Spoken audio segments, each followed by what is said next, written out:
show you how to make the Shirley Temple. A Shirley Temple is a non-alcoholic mixed drink made with Sprite and Grenadine syrup, garnished with Maraschino cherry. Modern Shirley Temple recipes may substitute lemon lime soda or ginger ale. To start with, we have to put ice,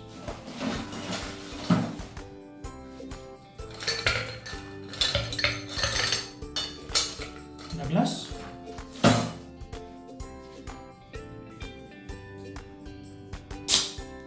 fill Sprite 180 ml,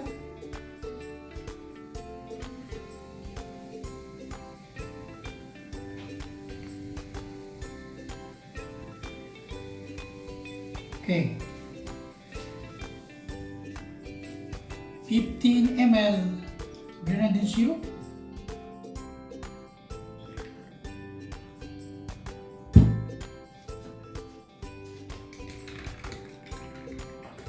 stir it,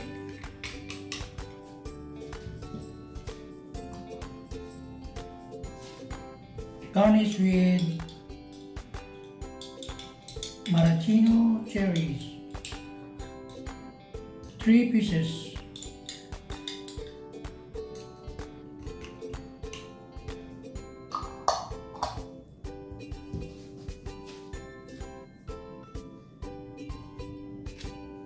Now you have it, Shirley Temple. Very easy to make for the kids, for your kids. Enjoy your Shirley Temple.